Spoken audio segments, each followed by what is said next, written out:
Bonjour tout le monde et bienvenue à la paroisse Saint-Rémy. La messe d'aujourd'hui sera célébrée pour le repos de l'âme de Jean Paquette, Daniel Lacoste, pour le repos de l'âme de Madame Bertele Mensa Asiacoli, Claire Acué, pour le repos de l'âme de Joseph Li Chi Ming, Lynn et Michel Yi, à l'honneur de Saint-Antoine de Padoue, une paroissienne, Action de grâce, 86e anniversaire de Karami Bercy, Diac Quesnel.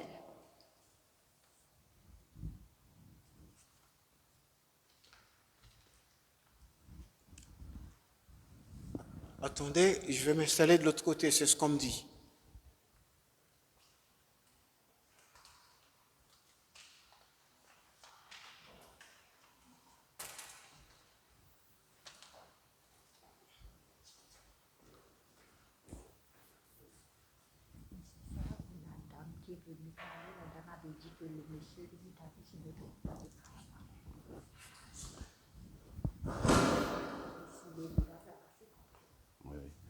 J'avais oublié de le dire parce que quand il est venu longtemps, il avait chanté Babalambo.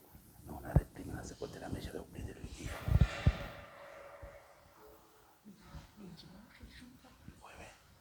Oui.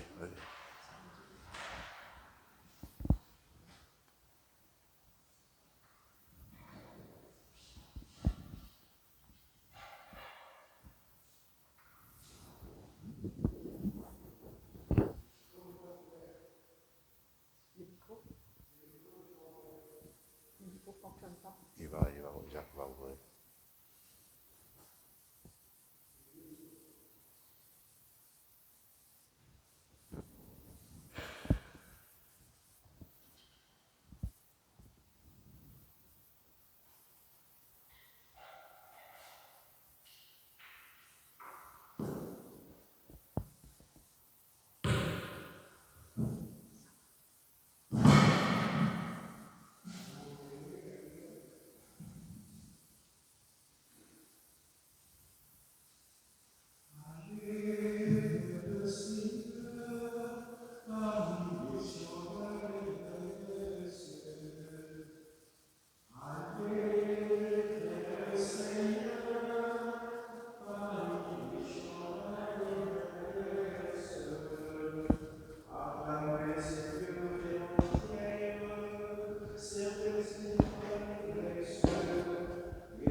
Au nom du Père et du Fils et du Saint-Esprit, la grâce de Jésus-Christ notre Seigneur, l'amour de Dieu le Père et la communion de l'Esprit Saint soient toujours avec vous. C'est une messe dominicale en anticipé que nous célébrons aujourd'hui. C'est le 23e dimanche du temps ordinaire. Et ici au Canada, c'est une longue fin de semaine. C'est la longue fin de semaine de la fête du travail. Alors cette fin de semaine est très riche en signification. D'abord, vous rappelez, le pape François nous invite à considérer ce mois-ci comme le mois de la création, du 1er septembre au 4 octobre, où chacune d'entre nous est invité à réfléchir sur la signification de la création et voir son implication dans le travail de garder saine notre maison commune.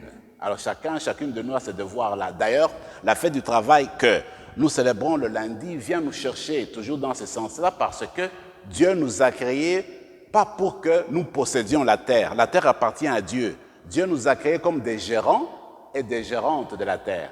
Alors notre travail consiste à gérer les biens. Quand on gère, c'est de garder les choses en tenant compte du propriétaire. Alors c'est la grâce qu'on va demander durant la messe d'aujourd'hui, qu'on continue son travail comme gérant et gérante. Dans la liturgie de la parole, le Seigneur nous invite à nous laisser toucher par lui, parce qu'il va renouveler notre grâce, il va renouveler notre intérieur pour nous rendre attentifs à sa parole. Alors avant de nous tourner vers le Seigneur, nous allons humblement, en communion avec les personnes qui nous suivent sur YouTube, on va prier ensemble, demander que sa grâce descende sur nous tout au long de cette célébration eucharistique. Commençons par reconnaître nos manquements.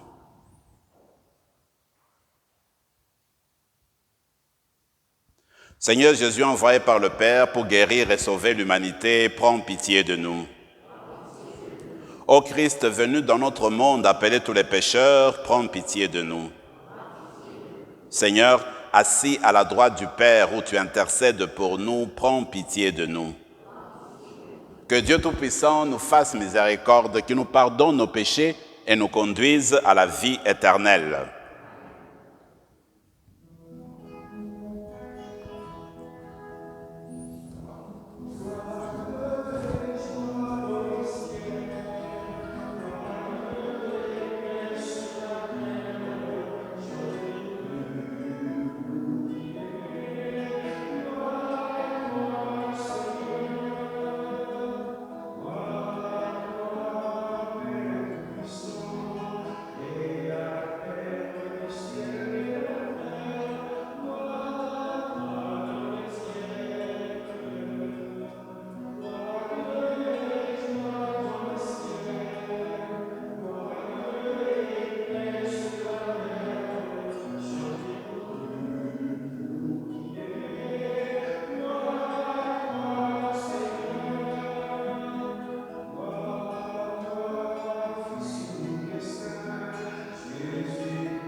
Prions le Seigneur.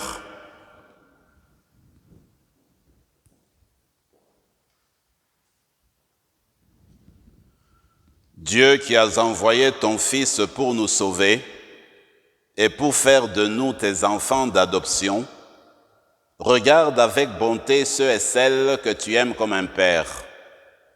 Puisque nous croyons au Christ, accorde-nous la vraie liberté de la vie éternelle. Par Jésus-Christ, ton Fils, notre Seigneur et notre Dieu, qui règne avec toi et le Saint-Esprit, maintenant et pour les siècles des siècles.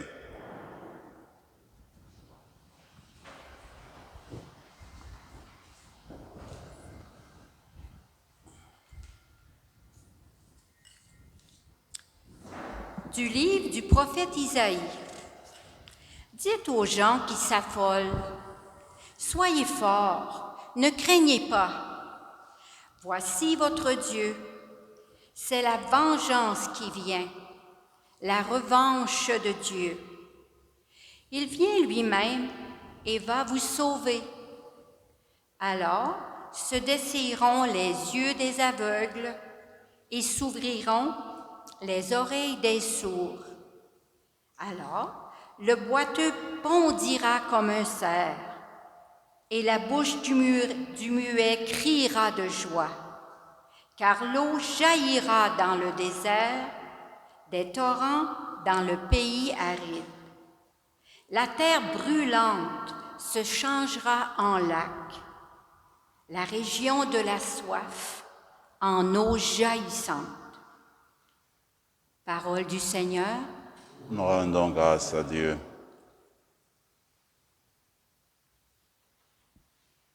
Je veux louer le Seigneur tant que je vis.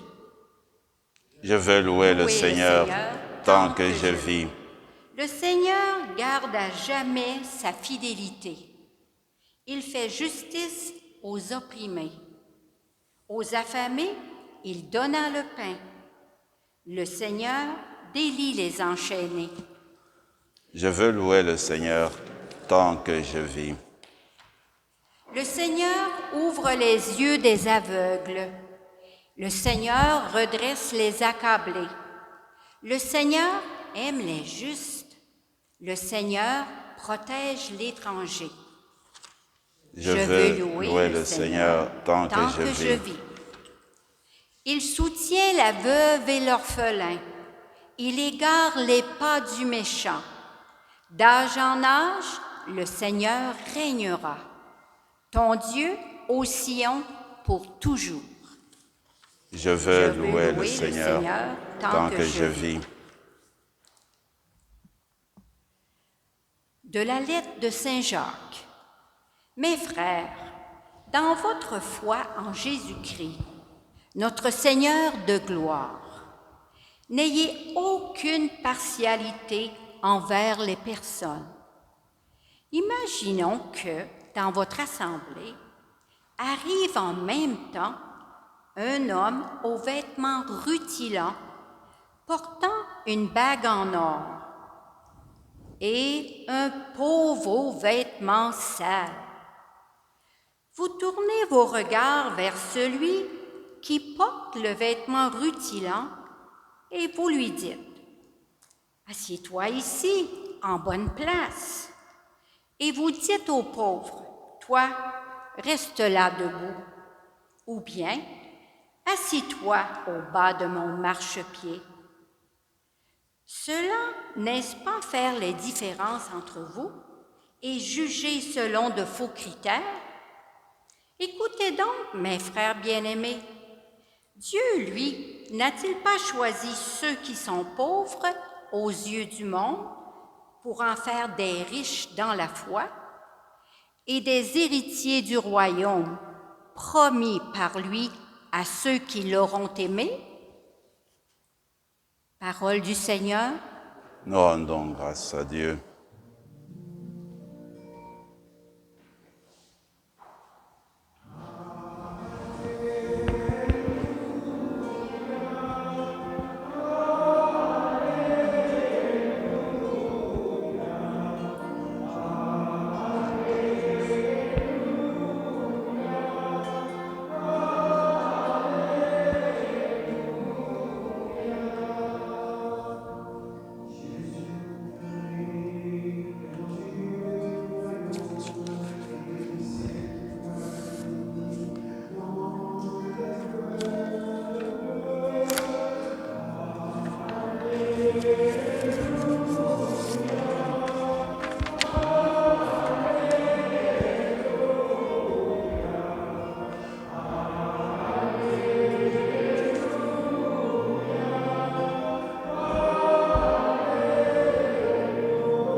Le Seigneur soit avec vous.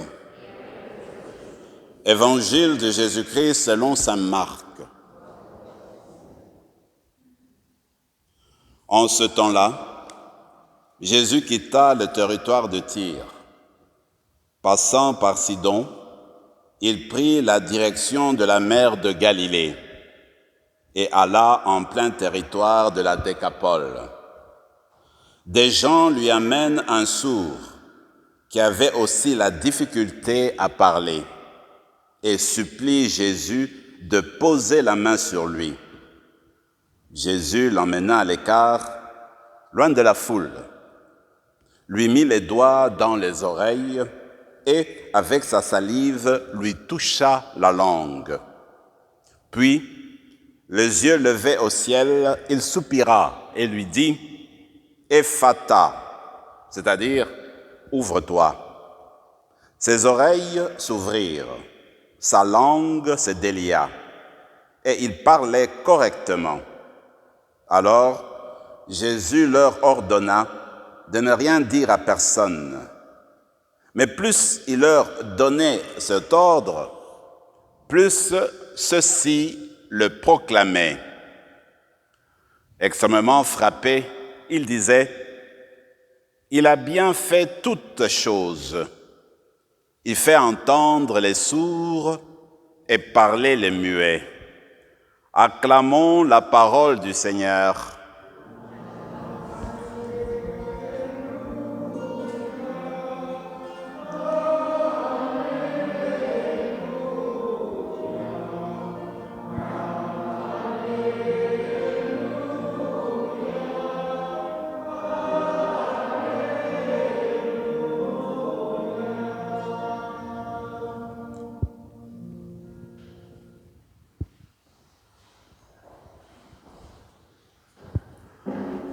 L'humanité de tout le temps s'est posé toujours la même question. D'où vient le mal? Comment ça se fait qu'il y a des souffrances dans notre monde? Cette question peut revenir encore aujourd'hui avec plus d'éclat quand nous vivons la pandémie de la COVID-19, qui est une pandémie mondiale. Non seulement le mal frappe avec la pandémie, mais le mal se présente en nous sous diverses formes aussi. Il y a toujours des guerres dans notre monde, et parfois ce que les journalistes appellent des guerres oubliées, dont on ne parle même pas. Et puis dernièrement, il y a eu des confrontations en Afghanistan, comme nous savons, et puis il y a toujours dans notre monde des exploitations de toutes sortes. Et l'humanité réfléchit là-dessus. Et maintenant, avec l'écologie, on a vu des catastrophes naturelles aux États-Unis et même un peu partout durant l'été. En fait, quand on voit tout ce qui se trouve, tout ce qui se déroule autour de nous, alors il y a toujours cette question qui revient, où est Dieu? Pourquoi permet-il tout cela? Même si nous savons que dans certaines situations du mal, il y a la main de l'être humain qui est là. Le mal peut nous atteindre aussi au niveau personnel. Par exemple, quand nous sommes frappés par un deuil, nous perdons une personne chère. Le mal peut nous frapper d'une manière personnelle quand, subitement, nous faisons face à une maladie incurable, un échec professionnel, et même quand nous n'arrivons pas à réaliser nos projets. Alors, on se pose des questions, on se dit, mais le Dieu de nos pères, le Père de l'humanité, pourquoi nous laisse-t-il seuls? On peut se poser cette question-là. Si je reviens sur ces questions, c'est parce que dans la première lecture qui nous parle du peuple d'Israël, ce peuple-là s'est posé les mêmes questions au VIe siècle avant notre ère, au VIe siècle avant Jésus-Christ. Le peuple d'Israël était pris en déportation, envoyé en déportation par les Babyloniens qui ont saccagé la ville de Jérusalem et puis qui ont détruit tout le pays, et ils ont pris les Israélites pour les amener avec eux dans leur royaume. C'est comme ça que, dans le temps, les vainqueurs faisaient. Quand vous étiez vaincus, on vous prenait et on vous amenait au pays des vainqueurs. Alors Israël est parti au pays des vainqueurs, et Israël a ruminé. Il s'est demandé où était Dieu, qu'est-ce que Dieu faisait quand eux étaient pris comme ça en déportation, et la ville d'Israël, la ville de Jérusalem saccagée, détruite. Alors, dans la première lecture, il y a la réponse qui vient de Dieu, la réponse du prophète Isaïe.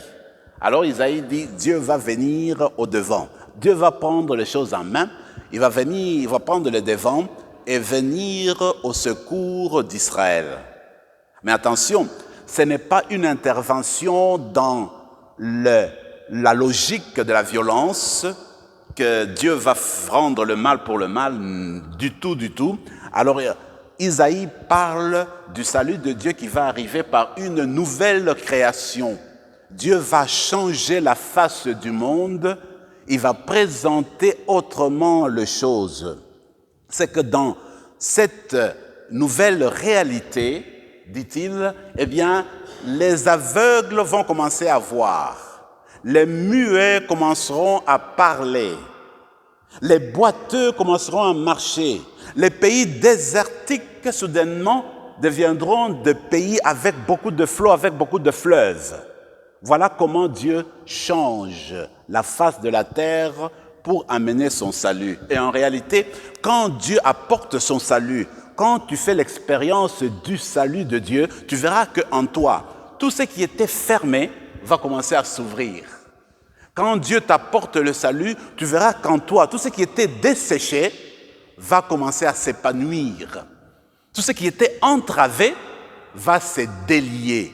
Les gens qui étaient découragés, les gens qui ne pouvaient plus avancer, quand ils accueillent le salut de Dieu, alors ils peuvent se mettre debout et commencer à voir, commencer à parler et commencer à faire l'expérience de la présence de Dieu, du Dieu qui vient avec une force qui va au-delà du mal, au-delà de la mort. Mais l'exemple le plus concret, c'est ce que l'Évangile nous présente aujourd'hui.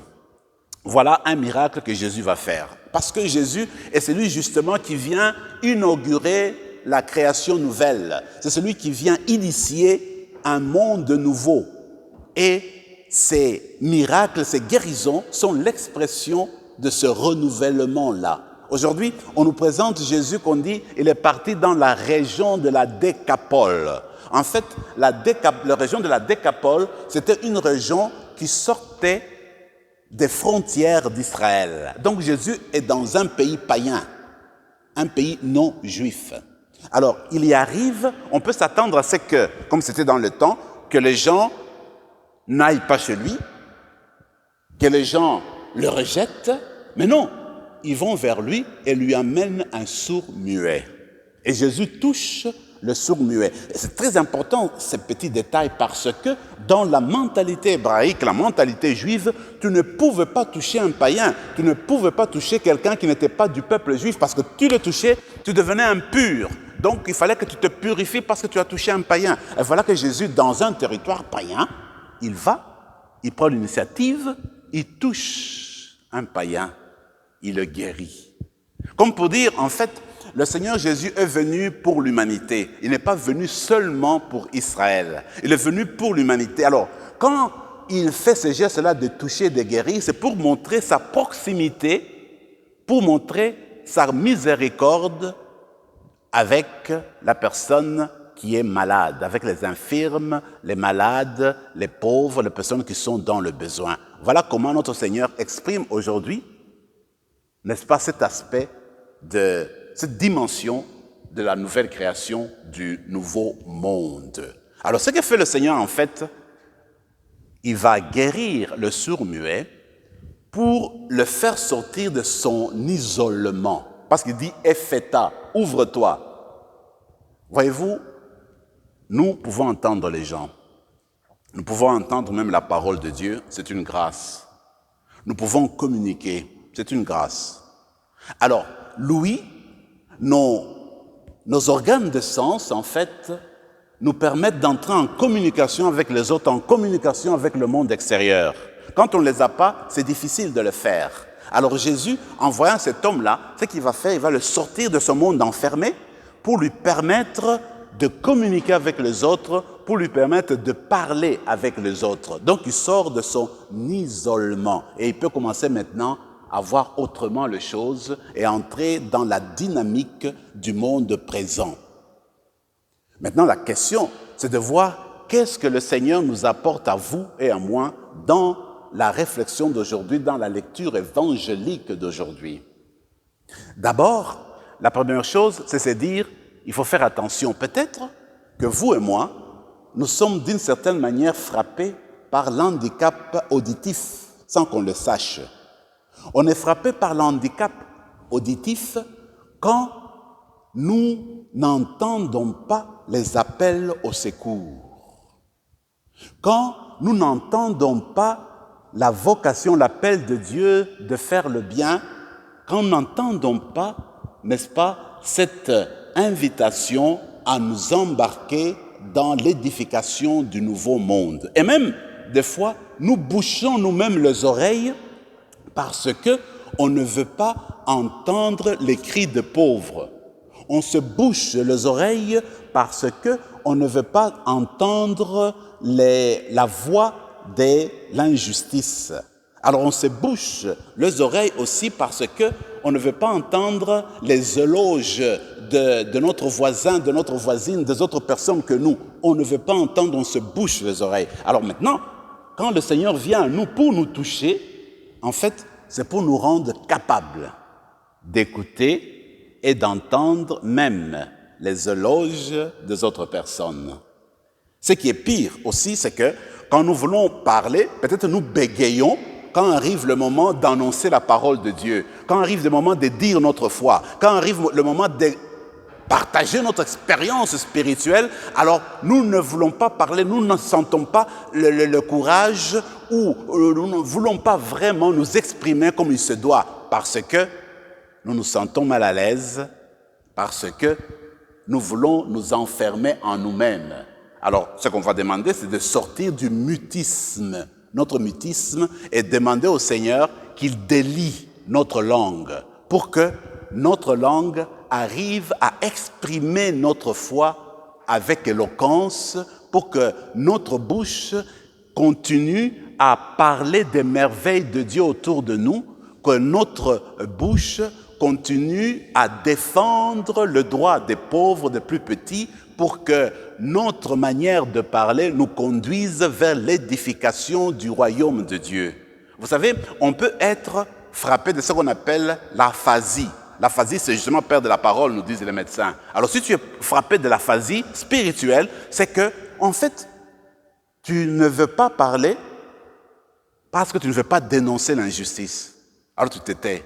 Tu es frappé d'aphasie spirituelle. Tu gardes ta parole parce que tu ne veux pas louer telle personne. Tu ne veux pas dire du bien de l'autre personne. Ça te gêne. Alors tu es frappé d'aphasie. Tu ne veux rien dire. Tu es frappé d'aphasie quand arrive le moment de dire des choses qui élèvent, qui encouragent, qui nourrit la personne. À ce moment-là, on devient frappé d'aphasie, on devient muet. On est dans le mutisme spirituel. Alors vous et moi, nous allons demander en cette fin de semaine, comme le Seigneur est allé vers le sourd-muet qu'on lui a apporté, que le Seigneur vienne nous toucher, comme il a touché le sourd-muet.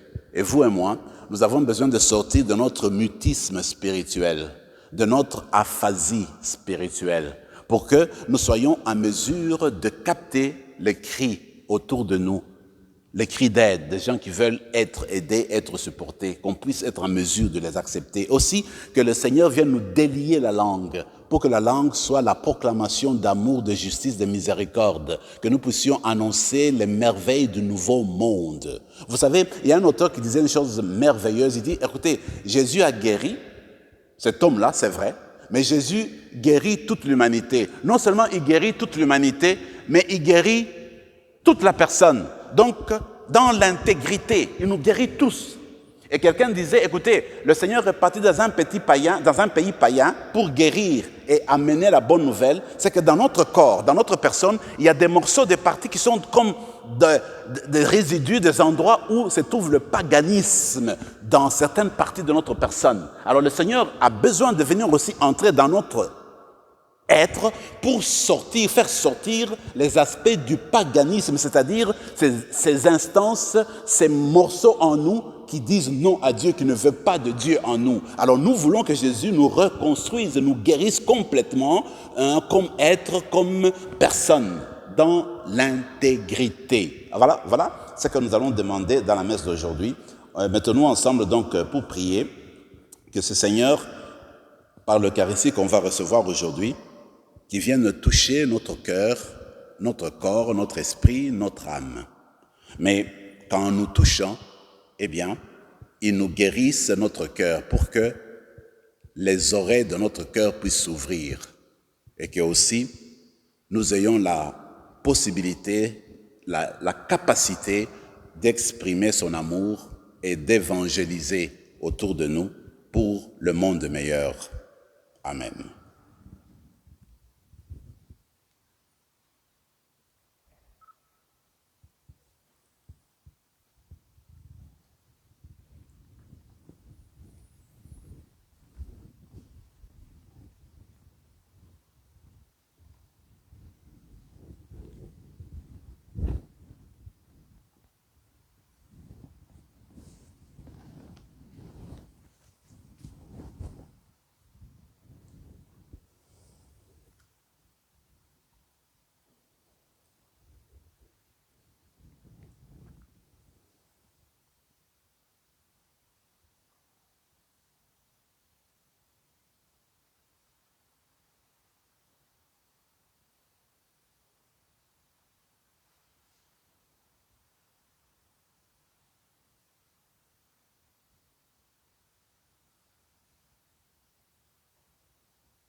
Je crois en Dieu, le Père Tout-Puissant, Créateur du ciel et de la terre, en Jésus-Christ, son Fils unique, notre Seigneur, a été conçu du Saint-Esprit, aimé de la Vierge Marie, a souffert sous Ponce Pilate, a été crucifié, est mort, a été enseveli, est descendu aux enfers, le troisième jour est ressuscité des morts, est monté aux cieux, est assis à la droite de Dieu le Père Tout-Puissant, d'où viendra juger les vivants et les morts.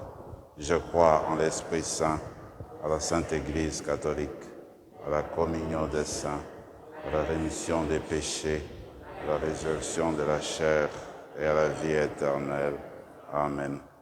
Ensemble maintenant, tournons-nous vers le Père pour lui présenter nos intentions, parce que nous savons que le Seigneur veut le bonheur de tous les humains, même de ceux et celles qui l'ignorent. Il entend notre prière. Présentons-lui nos demandes avec confiance et disons-lui ensemble, Dieu de tendresse, exauce nos prières.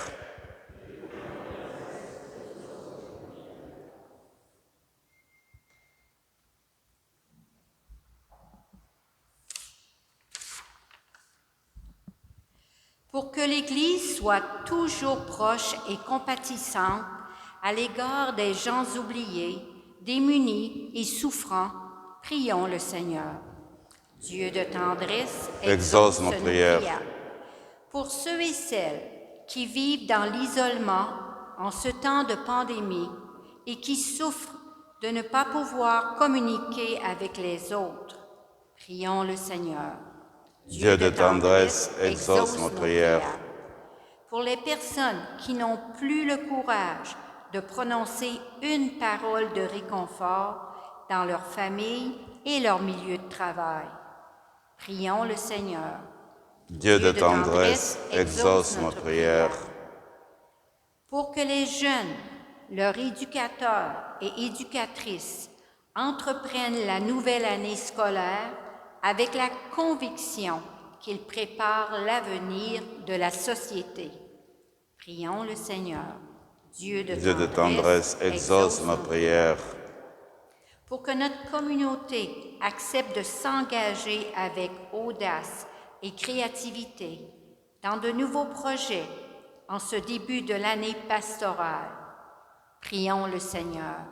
Dieu de tendresse, exauce nos prières. Pour les personnes pour qui nous offrons cette messe, prions le Seigneur.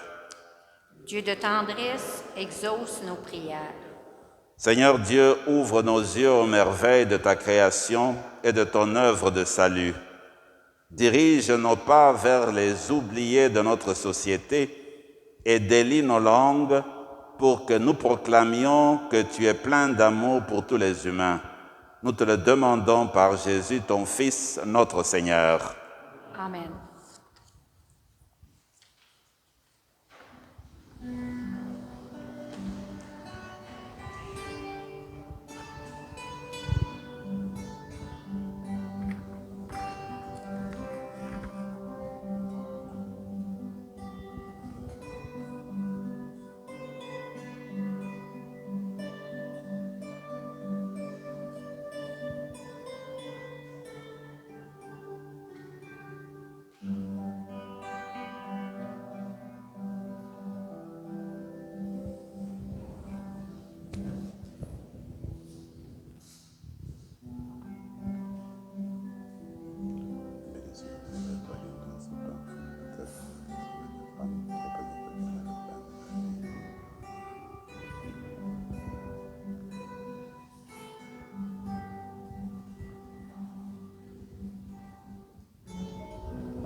Prions ensemble, mes frères et mes sœurs, au moment d'offrir le sacrifice de toute l'Église.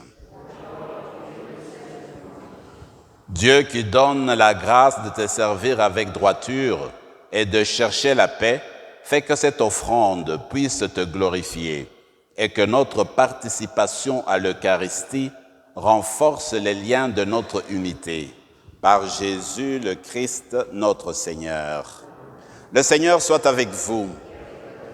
Élevons notre cœur. Rendons grâce au Seigneur notre Dieu.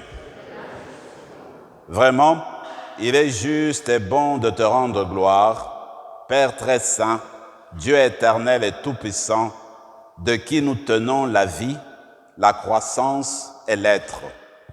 Dans cette existence de chaque jour que nous recevons de ta grâce, la vie éternelle est déjà commencée.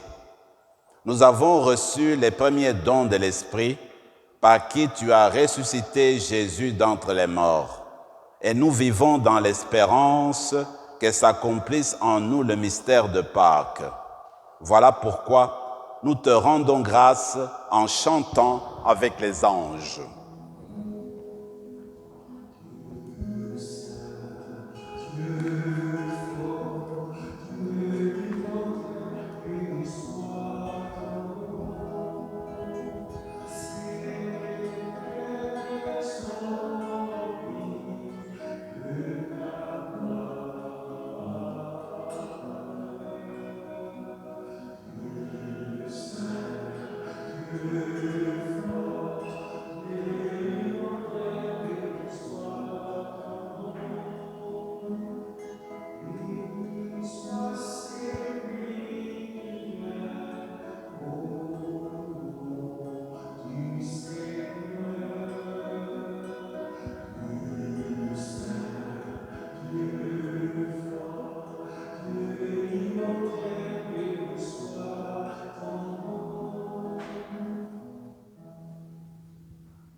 Toi qui es vraiment saint, toi qui es la source de toute sainteté, Seigneur, nous te prions, sanctifie ces offrandes en répandant sur elles ton esprit, qu'elles deviennent pour nous le corps et le sang de Jésus le Christ notre Seigneur. Au moment d'être livré et d'entrer librement dans sa passion, il prit le pain. Il rendit grâce, il le rompit et le donna à ses disciples en disant « Prenez et mangez-en tous, ceci est mon corps, livré pour vous. »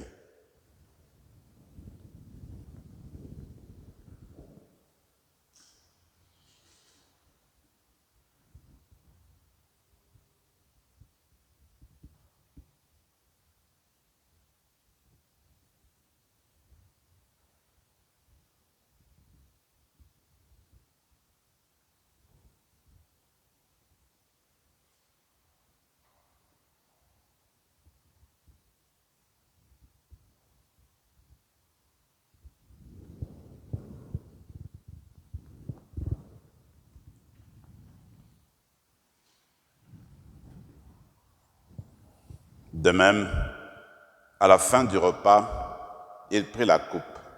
De nouveau, il rendit grâce et la donna à ses disciples en disant « Prenez et buvez-en tous, car ceci est la coupe de mon sang, le sang de l'alliance nouvelle et éternelle, qui sera versé pour vous et pour la multitude en rémission des péchés. Vous ferez cela en mémoire de moi. »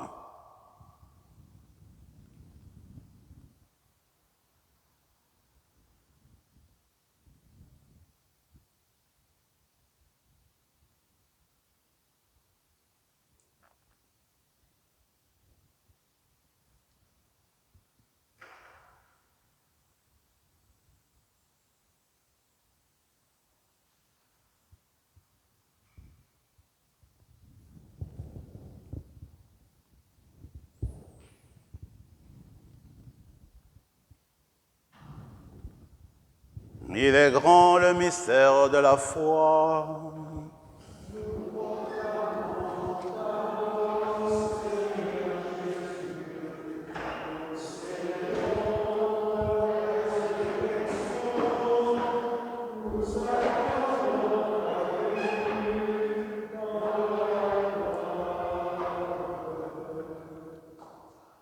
Faisant ici mémoire de la mort et de la résurrection de ton Fils, nous t'offrons, Seigneur, le pain de la vie et la coupe du salut. Et nous te rendons grâce, car tu nous as choisis pour servir en ta présence.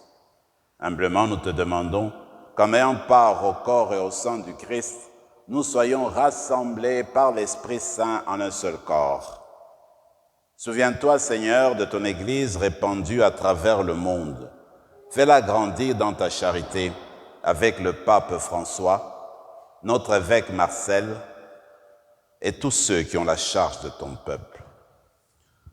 Souviens-toi de Jean Paquette, de Madame Berthe Tellé, de Joseph Lee Che-Ming,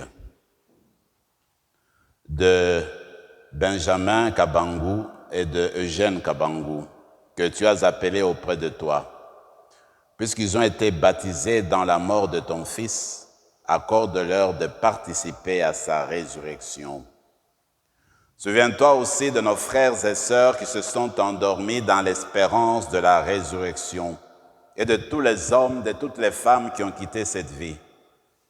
Reçois-les dans ta lumière auprès de toi. Sur nous tous, enfin, nous implorons ta bonté.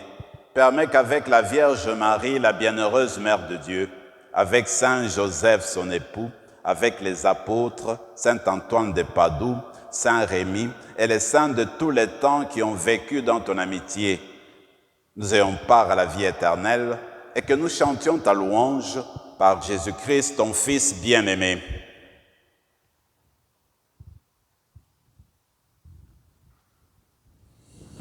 Par lui, avec lui et en lui, à toi, Dieu le Père Tout-Puissant, dans l'unité du Saint-Esprit, tout honneur et toute gloire pour les siècles des siècles.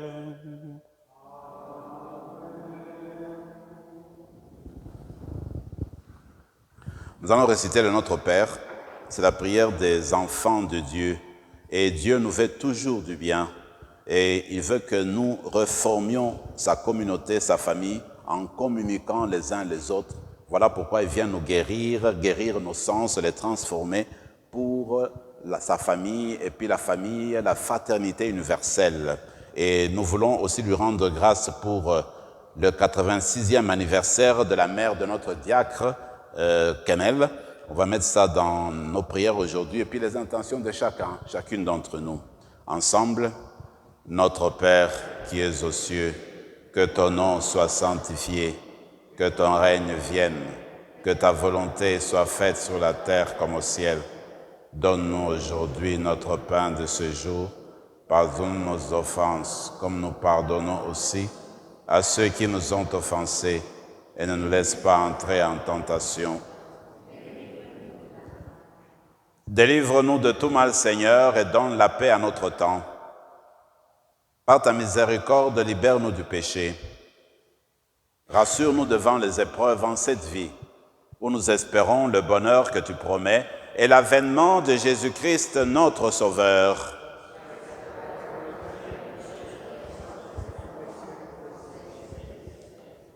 Seigneur Jésus-Christ, tu as dit à tes apôtres, je vous laisse la paix, je vous donne ma paix. Ne regarde pas nos péchés, mais la foi de ton Église. Pour que ta volonté s'accomplisse, donne-lui toujours cette paix et conduis-la vers l'unité parfaite, toi qui règnes pour les siècles des siècles. Que la paix du Seigneur soit toujours avec vous.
Seigneur Jésus-Christ, Fils du Dieu vivant, selon la volonté du Père, avec la puissance du Saint-Esprit, tu as donné par ta mort la vie au monde. Que ton corps et ton sang nous délivrent de nos péchés et de tout mal. Fais que nous demeurions fidèles à tes commandements, fidèles à ton amour et que jamais, jamais, Seigneur, nous ne soyons séparés de toi. Heureux les invités au repas du Seigneur.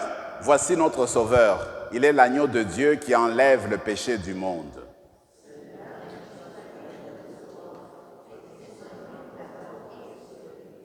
Que le corps et le sang du Christ nous gardent pour la vie éternelle.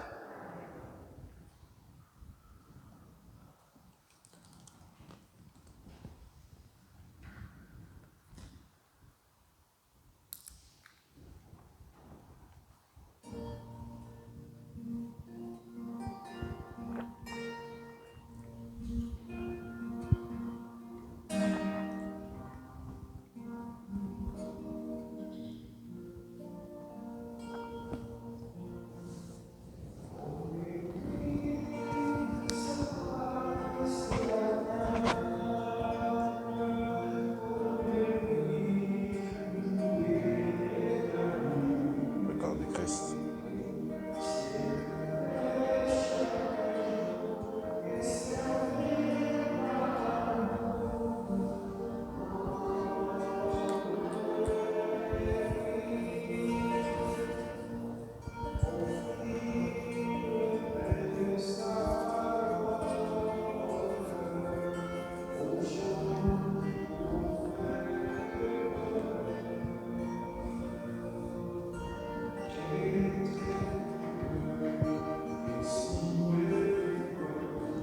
Christ. Le corps du Christ. Le corps du Christ. Le corps du Christ. Le corps du Christ. Le corps du Christ. Le corps du Christ. Le corps du Christ. Le corps du Christ, le corps du Christ, le corps du Christ,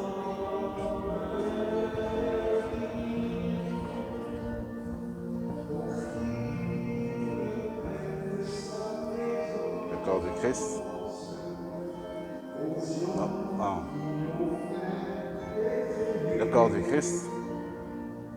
le corps du Christ, le corps du Christ, le corps du Christ.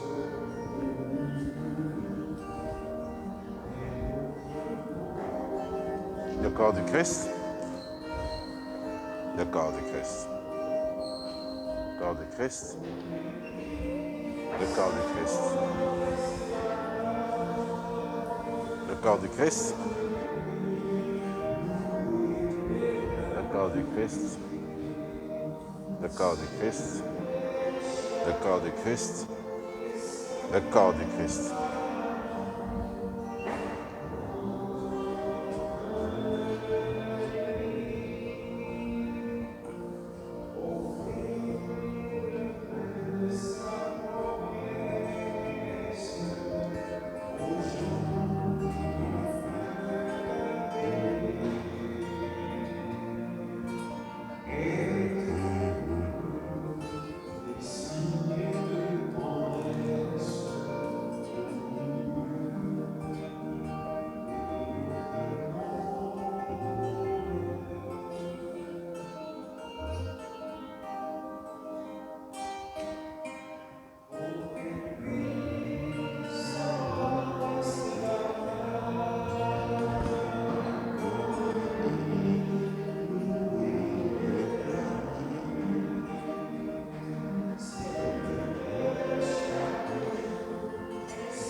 Après ce beau chant de méditation, je vais inviter notre frère fidèle qui a un message pour nous.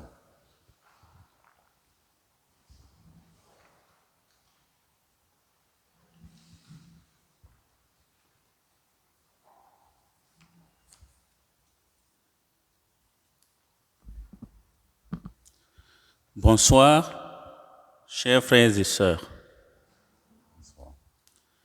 Il nous suffit de regarder la réalité avec sincérité pour constater qu'il y a une grande dégradation de notre maison commune. Dans le premier chapitre de son encyclique Laudato Si, le Saint-Père explique qu'on ne peut s'attaquer à la dégradation écologique sans travailler en même temps pour la justice sociale et l'inégalité humaine à l'échelle mondiale. Selon lui, on ne pourra trouver de solutions écologiques durables sans prendre en compte les enjeux sociaux et éthiques. L'être humain étant aussi une créature de ce monde, il nous faut écouter tant la clameur de la terre que celle des pauvres. Notre maison commune est une image riche de sens parce que la maison n'est pas faite que de briques ou de bois, mais d'abord et avant tout des rapports sociaux qui existent entre nous et tous les êtres avec qui nous partageons l'espace et la vie. La solidarité et la générosité du peuple canadien représentent déjà une réaction salutaire, mais l'encyclique nous invite à aller encore plus loin. Nous sommes appelés à examiner nos habitudes et nos modes de vie. Puisse Dieu nous y aider. Bonne soirée à tous et à toutes. Merci bien. Merci.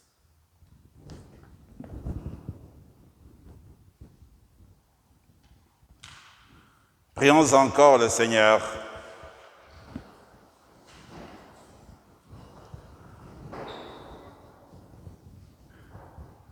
Par ta parole et par ton pain, Seigneur, tu nourris et fortifies tes fidèles.